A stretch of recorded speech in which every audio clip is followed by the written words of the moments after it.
Welcome back to another edition of the Night Report podcast. I'm your host, Mike Broadbent. Joining me once again are my co-hosts, Richie O'Leary and Alec Crouthamel. Another commitment in the transfer portal class of 2026 for the Scarlet Knights, this time from a cornerback from a Power 4 program. So I'm sure there will be a lot of people who are wondering why we're only taking FCS guys, who will take a deep exhale. Kevyn Humes, who was committed to Boston College. There was graphics put out about him signing, but I guess it was a little premature. I guess he didn't actually sign, but he flipped to Rutgers. We'll get into kind of where the connection is there, what he brings to the table as a player, and we'll also kind of get a little deeper into the defensive staff hires and where things are at with that. But before we get into any of that, this podcast is once again brought to you by FanDuel. Started to kind of scan the landscape this week. I really like Kenneth Walker's receiving over. I think it was at like 20.5. I don't know what it's at now, but given that Zach Charbonnet is done for the season, and given that the Rams have kind of gotten chewed up by running backs in the passing game, I think it's a really good spot for him. And his receiving over under is currently sitting at 22.5. It was at 20.5. So that's a bet I like this week. Kevyn Humes, he's a 6 foot, 185-pound cornerback, primarily going to be playing slot corner for Rutgers. Primarily play, I think almost 80% of his snaps were in the slot last year for Maryland. Former 4-star recruit. I think he was ranked in the top 150 in the On3 rankings before he reclassified, similar to, Gavin Wimsatt, Woody Collier, et cetera, to get into college a year earlier. But Rich, talk about kind of how this commitment came together for the Scarlet Knights. Yeah. So like you said before, he ended up committing to Boston College. I guess it's weird to say signed, but didn't sign, because there's not really a transfer paperwork for them to sign. It's just like, for example, for Rutgers, it's just a Big Ten tender. The binding thing is the NIL/rev share contract. Yeah, which obviously was not signed, hence why Rutgers got involved earlier this week, got him on campus, it sounds like, and then just sealed the deal, and that was it. They need another cornerback. I don't know if this is the CB1 that people necessarily wanted, but he's probably your third best or second best corner based on the current layout of the room. Listen, they lost Bo Masco. They lost Jacoby Henderson. They replaced him with these three. Is it better? I don't know. I personally, on paper, I don't think so. But I don't think he's a bad get. Like, the potential is there. He's got 2 years. He's got speed. He's got really good measurables. He's got a 4.44 40-yard dash, a 37-inch vertical, a 10'2" broad jump. Those are all really good numbers. They're very comparable to Jalen Smith from USC, who got drafted recently. So, all the measurables are there. You just have to be able to develop the guy. He also reclassified, like you said. It was a year early. So he basically took the Antoine Raymond route, but obviously didn't produce Antoine Raymond-like numbers. But so he is still on the younger side. He still has a redshirt year if need be. Listen, he's played in the Big Ten. He started in the Big Ten. I don't know how he's going to translate to Rutgers, because his numbers in the Big Ten weren't great, but they weren't awful either. Certain stats were awful, but like certain stuff wasn't. Like he gave up 23 receptions for 160 yards on the year. We'll have to kind of just wait and see, but like, you gotta, I don't even want to say this anymore because we say it all the time when it comes to defensive backs. You got to trust Shiano, but there's no defensive backs coaches to coach the guy at the moment. So that's my big issue. If you can get a really good DBs coach that can develop the guy, sure, great. I'm okay with the take. Actually, I'm okay with the take in general. But I question the fact that you're like going from a DB room that was very bad to not really adding anyone that can replace those very bad guys. And he's certainly going to need some development. Alec, you were digging into some of his stats on PFF, and some things were really concerning. So I don't know if you wanted to kind of like talk about what you found regarding Kevyn Humes. Yeah, kind of like Richie said, 23 receptions on 29 targets for 169 yards and a touchdown, which is it's whatever in the Big Ten, especially as a young guy. He does, we haven't heard if this is going to be like the plan at all, but he does have a redshirt year to use if, need be. I doubt that's in the cards for this year, considering they don't really have anyone else in the cornerback room, at least as of right now. But the biggest thing that kind of sticks out is his tackling. PFF was not very kind to him in terms of his tackling grade. I want to say it's the lowest among, the lowest among all Big Ten defensive backs. And his 38% missed tackle rate is also highest in the Big Ten, and also I want to say the highest among all FBS defensive backs. Second highest, I should say. Sorry, it's a guy from Delaware that was 1 percentage point higher. But yeah, the tackling is worrying, and we'll see. I mean, how they develop that. Rutgers defensive backs, were largely fairly good when it comes to tackling. I mean, Jet Elad had the highest missed tackle rate at 19%, so that's kind of the scale that we're working with here. So yeah, I will see how it develops. Again, it's kind of hard to project how that is going to develop along with the rest of his skills, considering there's not really much of a coach to do that right now, aside from Greg Schiano himself. But yeah, we'll see. I do kind of like this as a flyer because again, he's a guy with multiple years of eligibility. There's good measurables. There should be at least something there to try and develop. So yeah, we'll see how it goes. And then he comes from a very, very well-regarded high school as well. He went to St. Francis for his final couple years of high school. They're obviously a storied program down in Maryland. So yeah, we'll see how this works out. This is going to be, I feel like this will probably be more of like a developmental type thing, where he's not at his best, when he first steps on the field. But yeah, we'll see how he develops as his playing career goes along. And speaking of those measurables, I know for those of you who are like draft nicks, there's something called relative athletic score, and it's just like a 0 to 10 scale based on your position and your measurables. It gives you a grade about how much of a standout athlete you are with certain measurables given your position. We got a bunch of his testing numbers and we put it into an RAS calculator. And I kind of wanted to show where he compares in terms of his numbers to some, former NFL players or prospects rather. So Rich, if you still have that, do you mind sharing? I exited out of that a little while ago. Yeah. Well, if you don't mind putting that back together, I think it'd be helpful to kind of see where he ranks. But yeah, he certainly got the physical tools that Schiano looks for in terms of a cornerback. Dakpaw asked, is this the CB1 we were looking for? I don't think you could really, he's going to probably start. He's got 2 years of eligibility left. He's played, a good part of 2 seasons at Maryland. He's got the pedigree as a recruit. But he's going to be playing slot corner. So I don't think you could really say he's going to be like the guy who lines up and defends the best receiver on the team, because most of the times the slot receiver is not necessarily that. My players changed again, so I don't understand the RAS at all. But there's some decent names, like Avonte Maddox is a pretty well-known name. Josiah Scott was pretty good. So this is who they're compared to, basically, in terms of his. I think the comps made it a little bit of workshopping, but Yeah. Well, where do some of his numbers rank amongst NFL draft prospects, because that's what it's compared to. So like his 40 and broad and things like that.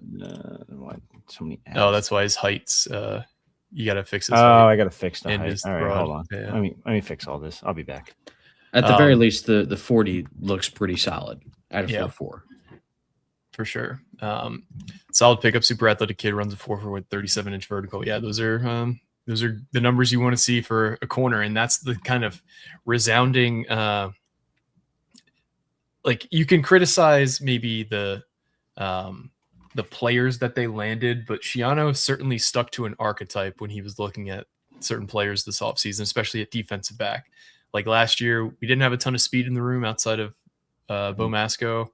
Back. That's certainly not the case this year. Okay. They're not great. Yeah, the 40 is certainly a standout number. Anything that's like above a 6 is above average, or anything that's above a 5 is above average for that position. So a 6.43 is fine. Is a fine number for the broad. A 37-inch vertical is in like the upper, 23% for defensive backs. The 40s and the upper 7%. So I mean, these are some standout numbers, and that's how they do it. Is like what percentage of the position group does that specific metric land in? Oh, here we go. Here's the original Champ Bailey. Yeah, you're pretty damn good. That seems a little insane, but these are just as prospects, not as NFL players, just basing purely off of the numbers that they happen to run, or the weight and height they have, the arm length and things like that. Yeah, pretty wild. I mean, listen, they got a lot faster in the cornerback room, and that was their goal. Like Bradley Jones runs a crazy 100-meter dash. I think it was like a 10.4, right, or something like that, which is insane. This kid's it was 4.4. Something around there. Like this kid runs a 4.4. I forget what Zamir Dawood ran, but he was pretty quick as well, and that was a big issue. Like speed was a big issue last year. Now, the other issues are they don't have guys that can tackle still. And if they're going to run 3 cornerbacks, you really need to tackle. So that's, I don't know.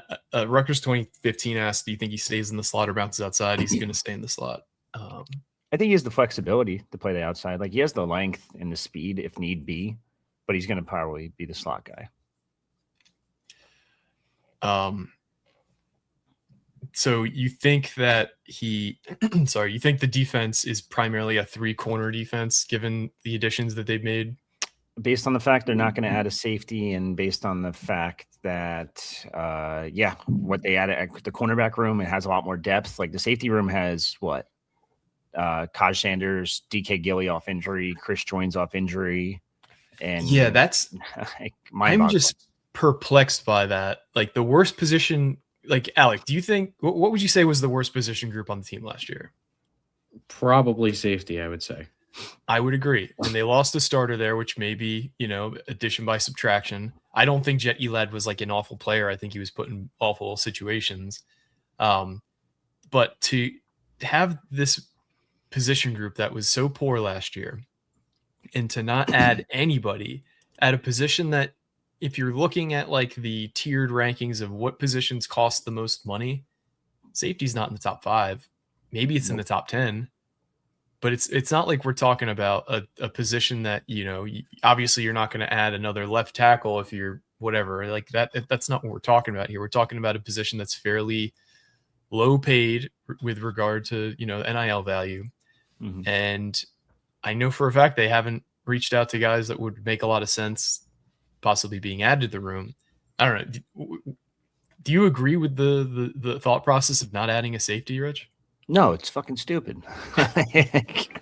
I don't get it. Like, and I get like Kaj Sanders had potential his freshman year, and sure, maybe then whoever the new safeties, DBs coach, whatever they want to do with that, maybe it's just one DBs coach, DC, even if he's involved, maybe he can unlock something with Kaj. But Kaj was the second worst safety in all of FBS this year.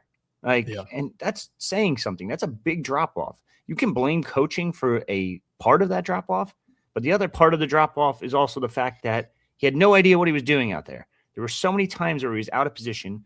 He was just taking the wrong angles. He was missing tackles. Like it was brutal. He was bad in coverage too. So I mean, you need to go out and add someone. I think DK Gilly could be really good for them, and I think he's kind of plays that hybrid linebacker role that they've been wanting for the past couple of years, kind of the Flip Dixon role, put it like that. I think he has a similar build, similar type of player, but he's also coming off an injury where he missed the entire season. Am I going to count on him 100%? Maybe, but like, that's fine. If you want to do that with him, you still have to bring someone else in the room. You brought in Chris Joins last year, and Mercer had a good team a couple of years ago, and Mercer was a good program under their coach. There's a reason he's the Toledo head coach now, but like, how much are we counting on a Mercer transfer to be productive in the Big Ten? Like, it's kind of crazy. And then on top of that, like, God forbid one of those 3 gets injured. We're now down to Latrell Noel, who apparently is impressing, but like still second year reclassified guy. So he's on the younger side. No, reclassified the other way. So I don't know, whatever. He's technically the right age for a freshman because he was to do a prep year, but then he ended up reclassing back to his original class. Either way, like, Latrell Noel, which could have been a solid recruit in 27, like a big name, maybe not a big name, but would have been like a high 3-star, I think. But you're counting a lot on him. You're counting on Tariq Hare, who missed the entire season with injury. So here we go again with the injury thing. God forbid the injury bug hits Rutgers again. This safety room is not only dog shit now, it's going to be like 10 times worse. Like, I can't think of another word worse than that. Like, but it's going to be white dog shit. So I think there is a bit like, I think when you talk about like looking for players, you're kind of looking at like a multi-leg stool. And for Rutgers, like, you're not going to have all the legs of the stool, given that they're not in an elite situation with regard to NIL. So you have to kind of look at production, traits, and years of eligibility remaining. So this guy has 2 years of eligibility remaining, and he has the traits. But in terms of production, it's just not there for Kevyn Humes. He's been targeted 44 times in his career. How many times? Because he's got 0 career interceptions, which, spoiler, Bradley Jones also has 0 career interceptions. How many pass breakups do you think that in those 44 targets that he's made in 2 seasons and, played a ton of snaps? Wait, who's this about? So this is, sorry, I should have been more clear.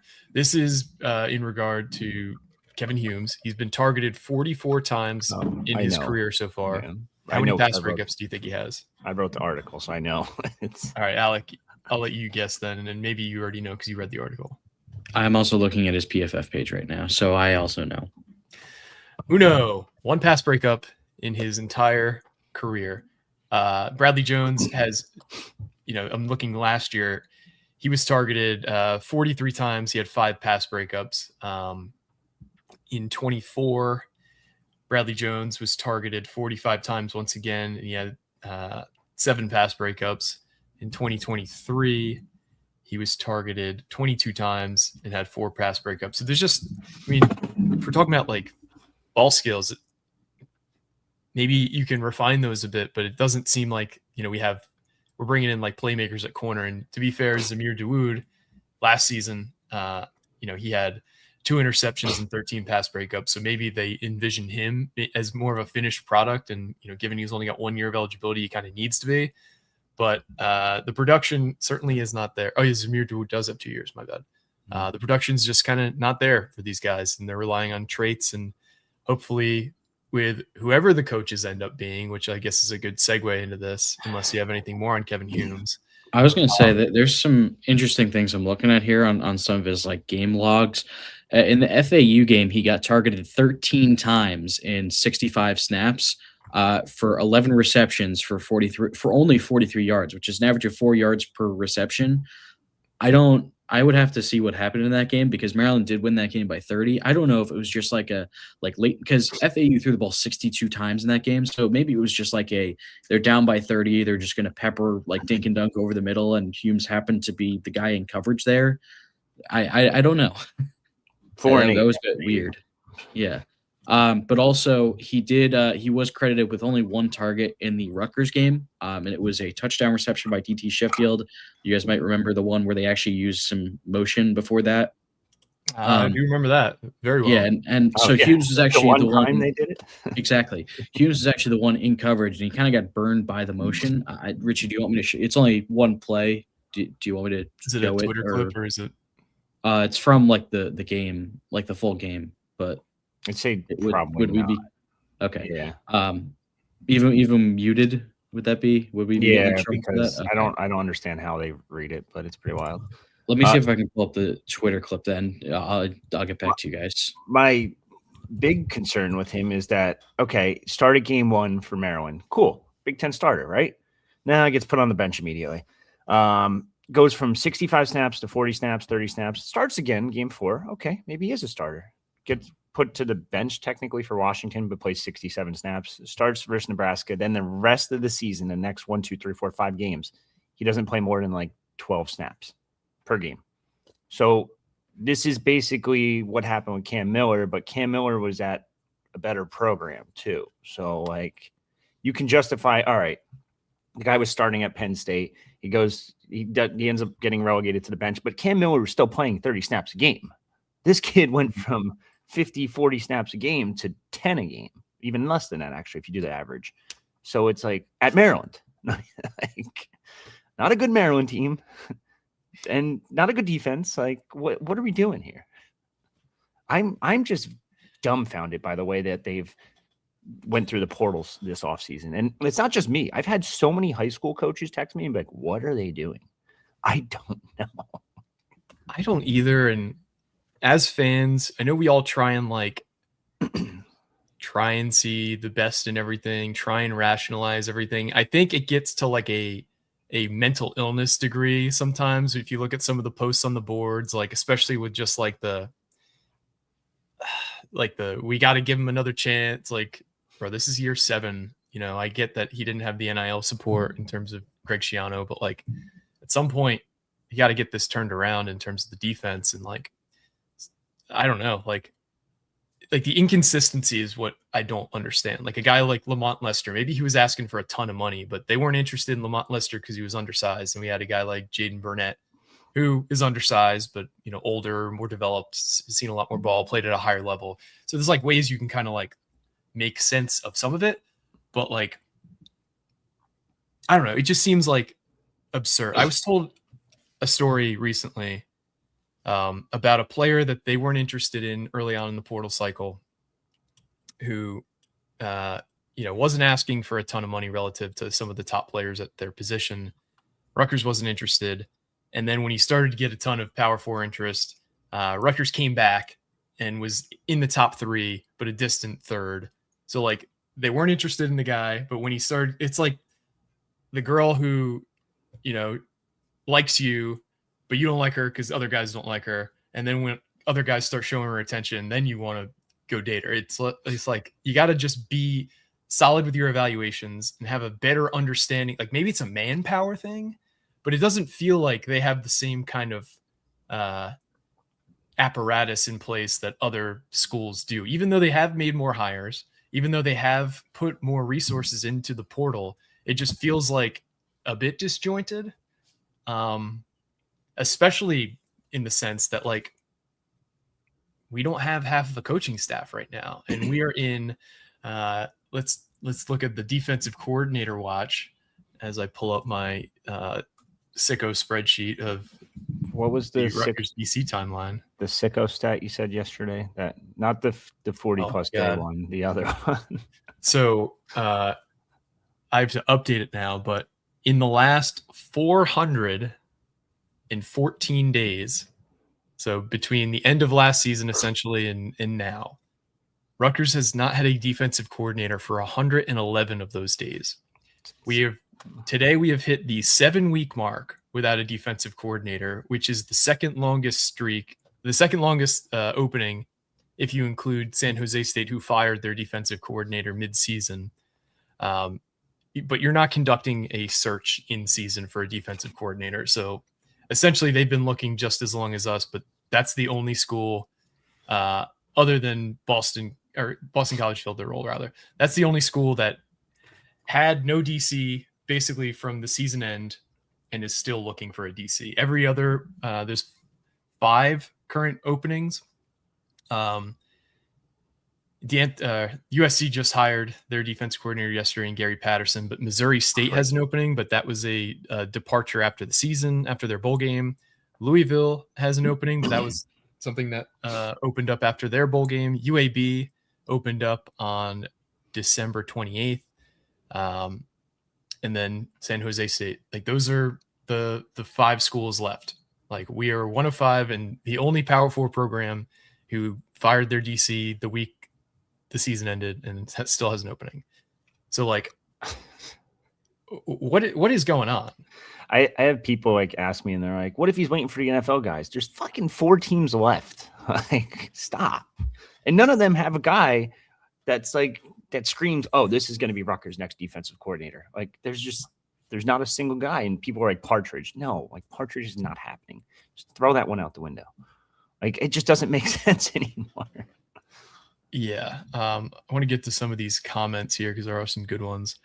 HGJG 2123 says, I'm trying to find silver linings. It feels like all clouds. Yeah, I mean, it's not like super doom and gloom. Like I think my grade remains kind of like in the C level for this haul. It's just like we had heard similar things about this comment from C-Brad. My friend's cousin is cousins with the Dartmouth TE tight end, which is Chris Corbo. He would have instantly committed to Rutgers if they offered. Yeah, I know for a fact that Rutgers didn't show any interest here, despite there being, feelers put out, well ahead of last season. Yeah, they weren't going to match the money that he got, though, either. Yes, which is fair. And Rutgers doesn't utilize the tight end enough in a, as intricately as a team like Georgia. Like Georgia Tech added like 2 big-time tight ends. Like they're going to run a lot of 12 and 13 personnel. It makes sense to have, spend a lot of money there. With Rutgers, how many routes do we have our tight ends run? Like the same 3 routes? Same one every time. I get it. Yeah. It makes sense that they didn't want to spend a ton and he got paid. So I just wouldn't say he would have instantly committed. Like even if Rutgers offered, they weren't going to put up the money that other schools did. So basically, I still don't think he would have committed. I think I agree with the sentiment that if Rutgers was going to pay him the same thing he got, he probably would have ended up at Rutgers. Yes, I agree with that. That's fair. Just keep going down the line, I guess, right? Any updates on the search? Any updates on the defensive coordinator search that you guys can tell us? Well, this would be a better question for you, Rich, but I think just living in, trying to understand where Schiano likes to kind of think through these things. I imagine he's locked in on 1, maybe 2 guys and waiting for them to turn him down for the 70th time before he ultimately, hits his panic button, Rob Smith button, but the Rob Smith button, but not the Rob Smith button this year. I think the Rob Smith button will be he just names himself as the defensive coordinator. I agree with that. In terms of who we could be waiting on, I don't know. Put it like this: if it's going to be Ola Adams, it's going to have to happen by Friday. If it doesn't happen by Friday, then you can which is now tomorrow.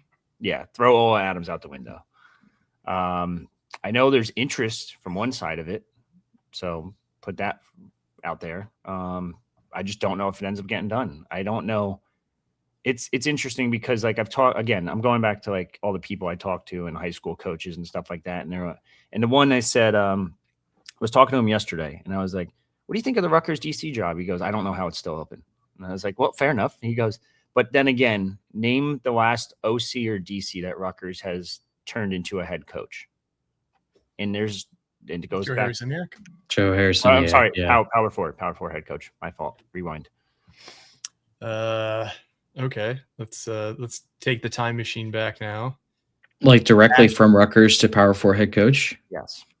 So Ash definitely didn't. Flood definitely didn't. Does it have to be a direct hire? Yes. Because that's the argument is that like the job's not that attractive because most places you go and you're a good coordinator, you'll get a Power 4 job. I mean, sure, but my rebuttal to that would probably be that just Rutgers just isn't that kind of job like that even like Power 4 schools are going to hire from to be a head coach. So put it like this, even Joe Harris-Simiak, like he was a good DC and the best he could get was UMass. I feel like he probably could have gotten a better. I don't know. I feel like he could have gotten a better job. Well, he almost got JMU technically. Yeah. Well, thankfully, I do have a tool for this. So this is the coaches who are active, at least, who coached under Greg Schiano. There's no direct hires that I see. So that was his argument, is that the job isn't super attractive. While it is a Power 4 job, it's not going to guarantee you a head coaching job if you do well. You might also be stuck if you do well. That's a good point. And looking at this now, there's not a lot of direct hires from Schiano. We have a direct hire with PJ Fleck. We have a direct hire from Andy Ulrich. Fran Brown had to take, a master's degree period of time at Kirby Smart. With Kirby Smart. Hafley, spent another almost decade coaching elsewhere before he became the head coach at Boston College. dumbfounded. Flood, I don't really count. Cristobal took a whole bachelor's degree elsewhere before he became a head coach. Yeah, that's a great point. I guess the only direct hire that's happened in recent memory is Joe Harris-Simiak. Yeah. So that's the issue. Like, if you're an Ola Adams, are you better off staying at Indiana as a DB's coach and waiting for something, or do you think the Rutgers GC job is better? Because you're winning championships now. Yeah, I mean, let's lay out the positives and the negatives of coaching, like this defensive coordinator opening, given where we are right now in 2026, where the money could be, blah blah blah. I'll start with a positive. Positive money. Like, I don't know how much Rutgers can offer, but I think for the right candidate, Rutgers could get close to $2 million. What I've been told about Kelly Zinn is that she's competitive as hell and she wants to win, and anything she can do to help any of her coaches, she will do as much as humanly possible. Like, we've heard it with recruits. This top guy wants to come here, this top girl wants to come here, but we don't have the money. We'll make it happen. Look at what happened with Anthony Knox. Like, there's no chance in hell 2 years ago Rutgers would be able to pay $1 million plus for a wrestling recruit. She found a way to make it. Yeah. And so, like, if Schiano had a candidate on the line and he's reeling him in and the only hurdle was money, I think she would find a way to get the money. Yep. Agreed. So, Alec, what is a positive you have in regards to this position or this defensive coordinator role? I mean, I also think, like, who you're working for, while yes, there are negatives to that we'll get to.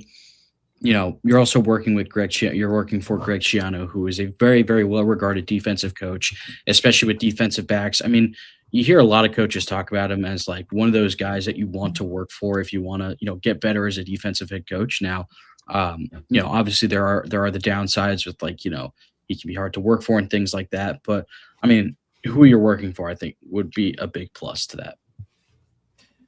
Hi, Rich. What is a positive that you can see with this DC job? There's 60 something FBS, or I'm sorry, Power 4 teams. There's only 34 of the two big conferences. So it is a premier job. And if you do really good at this job, you can turn it into a very, very good job. Yeah. So, like, all you have to do is just produce at Rutgers for 1 to 2 seasons and you could become a head coach almost immediately. Like, he's done it so many times before with now Harris-Simiak, with PJ Fleck, with Cristobal, et cetera, et cetera. They've all become head coaches somewhere. Hell, you can even argue Kyle Flood technically. Yeah. So, like, if you produce at Rutgers, you will get an opportunity for another head coaching job. And he's done it so many times before, and they all give him credit for it. So, and it's a premier job. Like, there's only 2 power conferences right now. You can argue the other, 2 or 3. But those 2 are the big dogs, and it's one of the big jobs in college football. There's only 34 of them. This is one of them. The 146-17 has kind of what my next one was going to be, is that while there is pressure to put something that's palatable on the field, nobody's expecting this Rutgers defense next year to be a top 25 unit. If you take them from, like, the worst defense in the FBS, which is basically what they were last year, maybe give or take 5 spots, so 125th. If you take them from 125th to 80th, sure, it's not quite where we want to be, but that is a big, big improvement. So the expectations are you have to come in here and affect change in a positive way, but you don't have to come in here and turn this into an awesome unit in terms of the defense. So I wouldn't say expectations are low, but you're not going to be like, that is something you can put on your resume that you can say, I turned the worst defense in the Power 5, Power 4 to a league average defense. Sure. What else positive wise before we get into the negatives?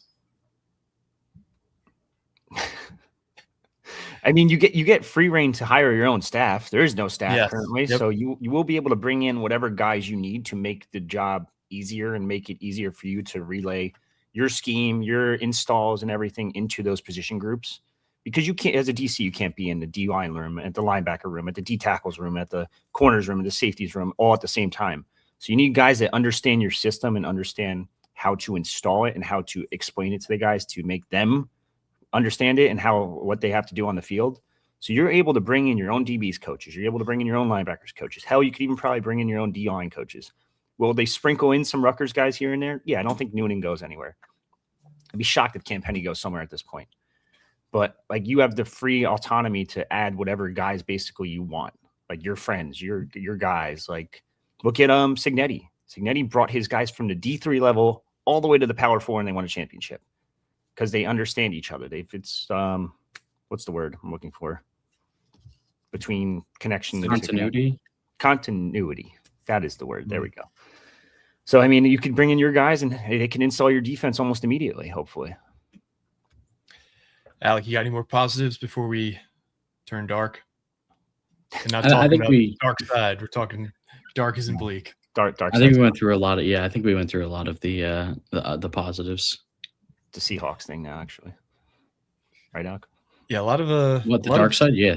Dark side. A lot of stolen valor in terms of credos. You know, the Patriots stole the Eagles 2017 slogan. You got the dark side getting stolen, Chop getting stolen.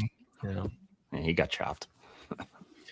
I'll start on the negatives. I mean, Greg's reputation precedes him. I don't think it's any surprise that almost all of his defensive coaching hires have either been guys who have basically never either had a position coach job, are coming off a rebound, or are really young kind of aspiring coaches, or they played for Greg and know exactly what to expect. I think he works guys really long hours. He's very direct when he doesn't think you're doing a good job on something, and is not afraid to publicly speak on those things. He's a hard guy to work for, and that'd be one thing if he's winning 10 games regularly. It's like you're willing to put up with I forget what it was, but I was watching something on Chevy Chase the other night, and it's like it's basically like when his big downfall was he was just a huge asshole, and like when his talent was at its peak and when he was able to make a ton of money for studios, everybody was willing to put up with all his bullshit. But when he stopped producing and he stopped being as hot of a name in Hollywood, he couldn't find a job, and the show like Community really kind of revived his career. But not saying that like Greg is the world's biggest asshole, but he is certainly not easy to work for. I think there's like a caveat there, because I've told you guys this. I've talked to multiple assistants that have worked for him, and some say that yes, he is an asshole to work for, but others have said, as long as you put in the effort and put in the work and you give 110%, 24/7, 365, you'll be able to be successful and you'll be a good coach. He's not going to ream you. But if you're going to be lazy at times and not want to work the long hours every day, it's tough. And it's, I don't know, some coaches are built for it. Some coaches aren't. And I get it in today's day and age too, specifically because it's so different now. Like Indiana's running an hour and a half practice versus Greg's going to run basically 2-a-days without running 2-a-days, 2-a-days and 1-a-day. It's hard. It's hard to work at Rutgers. It's hard to play at Rutgers. It's not for everybody, but speaking of TV shows, I was going to compare it to The Office, where Dwight gets a jump scare from Angela almost every other minute. And it's just like, the minute your defense starts to stink, that guy's breathing down your neck and you're like, oh fuck, what the hell? So I do think that the defensive side specifically, because that's Greg's MO, that's Greg's baby, basically. I do think that if you are the DC, you're going to have someone kind of breathing down your neck if you start to stink. Yeah, I mean, that's that kind of tracks with what he said about, working with players too. Like, if you're willing to put in the effort every single time, all the time that you're here, then I will, I'll do whatever it takes to, make sure that you're the most successful you can be. And it seems like that's how he works with coaches too. And then, yeah, obviously it's not a fit for everybody. So some guys it works, some guys it doesn't. Yeah. I did want to go back to one of the points that we were talking about earlier. I'm going to try and scroll up and see if I can find it. Oh, this one? Hold on. I got you. Oh, wrong one. Wait a minute. No, I was gonna say this one. This was kind of the point that I was making, particularly, with this with this cycle. Like, if you're a coordinator, you're probably not getting a Power 4 head coaching job unless you are like top tier. You're at a top tier program. Like Oregon lost both their coordinators. Brian Hartline became the South Florida head coach after being the offensive coordinator at Ohio State. Those are really the only that I'm looking at right now through the cycle. Like, those are the only coordinators that got Power 5 head coaching jobs. Going back to what I was saying, find a good G5 job. Like, UMass was the worst G5 job. Even then, there's not a ton of coordinators unless you're in like the upper echelon. I just don't think that's a realistic thing. Now, it's a valid point for why you wouldn't come to Rutgers, and you would obviously everyone would want to go to like an Ohio State or Oregon, but that's kind of just what you're working with, in the current state of college football. Like, you're just not going to be at that point, in the national, totem pole where you're going to be able to get some of those primo jobs immediately. Out of pure curiosity, do we have a website that could technically check that Illinois thing? I think we might, right? Ooh, we might. What do we want to check? It was the same thing as the Rutgers thing. Like, what someone asked, when's the last Illinois OC that got a Power 4 job? Yeah. The last Illinois guy or the last guy under Bielema? Let's do Bielema. Yeah, because he has his time at Arkansas as well, and I'm actually Wisconsin kind of that. Intrigued by that, because I would be intrigued by his Wisconsin time. All right, so Bielema. So Dave Doran worked under him. He got hired directly from his Wisconsin staff to Northern Illinois, and obviously Doran is now, I think, at NC State. Charlie Partridge got hired directly from his Arkansas staff to become the Florida Atlantic head coach. Ryan Walters. Ryan Walters got hired directly from his Illinois staff to be the head coach at Purdue. So definitely a much more fruitful coaching tree, especially recently, in terms of producing coaches and direct hires. Like, I mean, Doran's been a long time successful head coach in the ACC. So talk about jump scares. So Chris Ash was like, ew. I know. I didn't even want to. It's like Voldemort with that guy. I don't like him and Ryan Walters both. Yeesh. Yeah. He who shall not be named. All right, let's talk about some more negatives regarding this team. Do you guys have one that's come to mind that we haven't talked about? Personnel. Otherwise, like personnel in terms of players. Players, there's just not really, like, again, like, it goes back to the transfer portal hall, and I gave it a C-. I don't think it changes based on the Kevyn Humes edition. I don't think it changes based on the Clay Tenovin edition.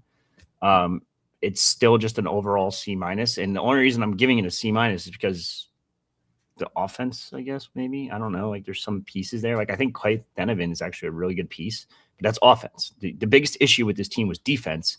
You lost your top two corners. You lost one of your better linebackers to the graduation. You lost, three corners, actually, technically, because Cam Miller's gone. And then you're both your defensive ends. And your D tackles, you really didn't do much to replace, which is fine, because I think Rondo Porter's pretty solid. I think Doug Blue UI can be good if he's healthy, but you're counting on a Doug Blue UI off of injury who was just okay at South Florida. So, like, there's really not many players on this team. And then one of your biggest issues was linebacker too. And you went out and added a linebacker in Ty Morris. You're going to trust Abram Wright and Moses Walker again, both of whom are coming off of injuries.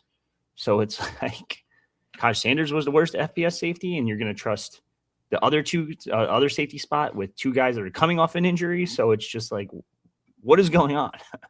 So yeah, I mean, I think the two issues are kind of compounded on each other. Like, the personnel is, there's a lot that needs to be addressed with the personnel. If you had someone who can coach him up, you'd be a little bit more, inspired by that, or, a little bit more, feeling a little bit more safer on that. And then, if you have the coach in place, and then you don't have the personnel, it's like, all right, then who are these guys going to coach? So both of these issues happening at the same time are kind of stacking up on themselves and making them bigger issues than they would be alone in a vacuum, I think.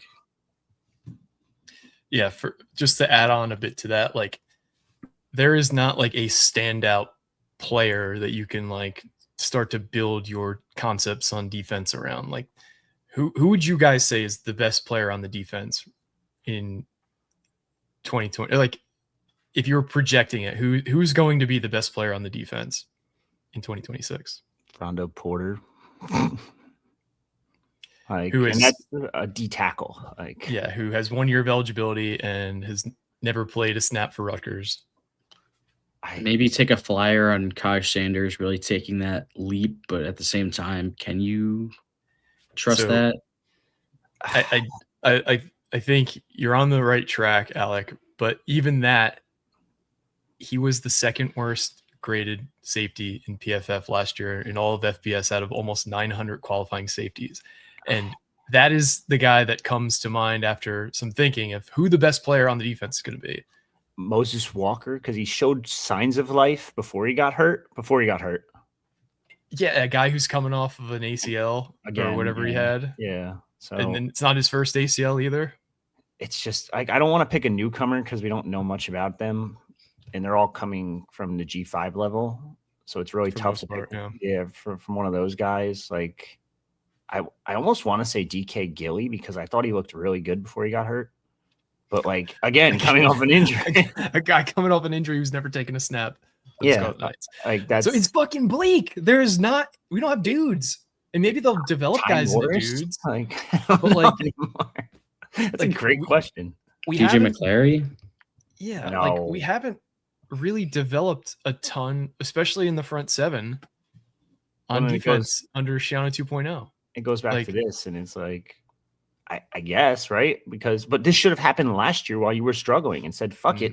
Let's play DJ McClary. Let's see what he could do. Let's play Kamar Archie. Let's see what he could do. The D tackles are getting pushed. And I say this every fucking pod, 6, 7, 8 yards down the field. Put in anyone else. It doesn't even matter at this point. Zaire Ingoy's all the way over there. Put someone that could just eat space. Yeah. So there's just, I understand why there would be a lot of candidates who would choose to go elsewhere over Rutgers. They are back on campus. I'm just going through. Yeah, big move-in day was Sunday, right? Yeah, Sunday, Monday. Most of them have started classes. Every transfer is on campus. I don't think Humes is there yet, technically, but again, they can add guys up until the 29th, so you hope they add some more. But yeah, everyone else is on campus. In terms of the position meetings, I know someone else asked this, and I can't find where it was at. Oh, this is kind of the same question, actually. So Charlie Noonan's running the D-line room. He's getting help from Luke Carazola, who's also on the recruiting trail right now. Campenny's going to run the linebackers temporarily, although I know he's outside linebackers coach, but that's such a weird title because it's actually just the edge rushers coach. So he'll help that room out. The DB's room, I mean, I don't even know who's running it, actually, now I think about it. There isn't a DB's coach. I think Larry Murphy might still be there. I forget who, but he was an assistant from Western Carolina or something that joined last year as an analyst. I'm sure Shiano's getting a lot of helping out there as well. So it's just there's no one there. But at the same time, it's not like this is primarily just a strength and conditioning season right now. It's they don't really get deep into that kind of stuff until spring ball, and spring ball doesn't start until end of March, right? There is an assistant safeties coach, actually. It's Shiano's son. That's right. Yeah. Yeah, so I'm sure he's helping run one of those rooms, but I don't know. This got dark. There's also, Justice Seals is the assistant linebackers coach also. So there's some guys there. But yeah, I don't think it's not like spring practices where you're, installing everything and all that fun stuff. You only have a couple hours per week where you're actually allowed to meet with these guys during winter workouts. So it's not like they're doing a whole lot. It's mostly Spencer Brown, Jamal Westerman, Chase Dodd, his whole staff, just strength and conditioning. Get everyone healthy, get everyone back to getting did Seals left? Seals left apparently. No, that's what someone just said in the chat. Wouldn't shock me, but anyway, there's no coaches. So I don't know. This turned from a nice, happy commitment pod to yikes. Yeah, and I do like Humes as a talent. It's just he needs to be refined and developed. You don't have coaches to refine and develop him yet. It's kind of like a He's just a ball of clay right now, in my opinion. Yeah, you're right. So he's now the assistant safeties coach at UCLA. I had actually missed that. So he's reuniting with Bob Chesney out in LA. Which makes sense because I think he only came over with Sparber, right? I believe so, yeah. Yeah. Absolutely insane. That's kind of all I got. You guys have anything else on either Kevyn Humes, on recruiting, on the coaching searches before we can head out? Yeah, Denise Sires is requesting a good note. Please say something good. Maybe they'll have a DC by the end of the week. I'll There's say no way they can go 60 days, right? Like, I mean, they did go 62 last year. Yeah. With Humes, I think there's at least something there. He's still very young, and I think there's at least something there with him that you can develop. You just need the coaches to get there to actually develop him. So at the very least, I think there's something there. He has playing experience in the Big Ten, which Shiano has talked about a lot, is extremely valuable. So we'll see. We'll see how it plays out. Yeah, the talent is certainly there, 100%, 100%. So,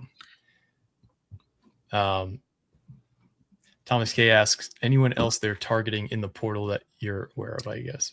So they won't be hosting visitors this weekend. Obviously, a giant snowstorm is coming, so stay safe, be prepared for that. I don't know if your guys' families are the same, but my girlfriend's like, oh my God, we got to go to the shop, right? We got to get everything before it gets sold out. Oh my God. I'm like, we're not going to be stuck for we're going to be stuck for like a day, maybe. Like, relax. Gotta get the bread and milk. Yeah, bread, milk, eggs. And she's like, we got to stock up on chicken and this. I'm like, you act like the world's ending. Like, it's fine. Like, we have enough food. We're good. But they're not going to host visitors this weekend. Humes is not the secret visitor from last weekend. I think he visited earlier this week. So they are done at corner. They're not getting a safety. They're done at linebacker. They're done at edge, sort of. Like, if there was an edge out there that would be willing to come in, multi-year guy, probably a backup, play that Digibril Abdul Rahman role as like a third edge rusher. I shouldn't even say that because he wasn't the third edge rusher last year, but play the Jordan Walker role. Let's put it like that. They would add that. They would add a D tackle if it was the right fit, but it has to be right guy, has to be a multi-year guy, and he has to be willing to be a backup as well. Tight end one, they're looking for still. Offensive lineman, they're still kind of looking around. They could have had Lockett if they wanted to. They decided against it for whatever reason. Ends up at Maryland. Not a culture fit. Yeah, that's what I was told. Drink. But, yeah, right. To be fair, Maryland's culture's, I'm not going to curse anymore. I'm going to stop. There we go. Look at that. Restraint. But they would also say is we've seen how they've played against Rutgers at times. Yeah, they're just, Loxley's got to be done, right? Like, there's no way. He's got one of the hottest seats in America for sure. Yeah. Well, I thought it was last year. That was done after last year, and somehow they're like, yeah, we can't afford it. Screw it. Bring him back. We've seen time after time coaches getting that additional year that they normally wouldn't have gotten in even 5 years ago. You look at Luke Fickell, no chance he would have gotten another year if this is 2020. You look at Billy Napier, no chance he's getting another year if it's 2020. You look at Florida State with their coach, like Norvell, no chance Norvell would have gotten another year in like 2019, 2020. So schools are trying to watch their money now. They don't want to just spend chunks like LSU. Yeah. But they ended up working out, so who knows? But I mean, wide receiver 2 is the other one. They would add a wide receiver 2 if it was a starting caliber receiver. Otherwise, they're just going to go in with Ben Black and Fama Toure competing for that role. So I hope that was the good news you were looking for to end here. We've gotten some responses from the giveaway from the last pod. If you haven't already, go ahead.